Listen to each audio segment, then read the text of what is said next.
राप्रपालाई नदिएर बालैले राजा ल्याउँछ भनेर तपाईलाई भोट दिएका मान्छेहरू छन्।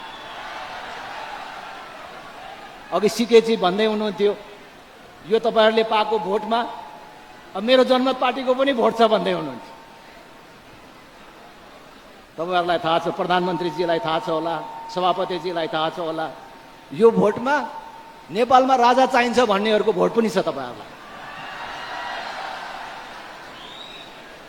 नेपालमा राजा चाहिन्छ भन्ने पार्टी राप्रपा, तर राप्रपालाई नदिएर बालैले राजा ल्याउँछ भनेर तपाईलाई भोट दिएका मान्छेहरू छन्।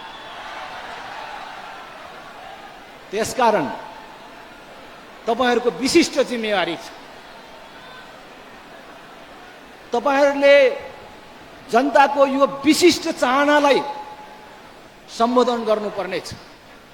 समस्या हामीले देखेका हिजोको नेताहरूमा मात्रै होइन, हामीले बारम्बार भनेका छौं, समस्या हिजोको नेताहरूमा पनि थियो।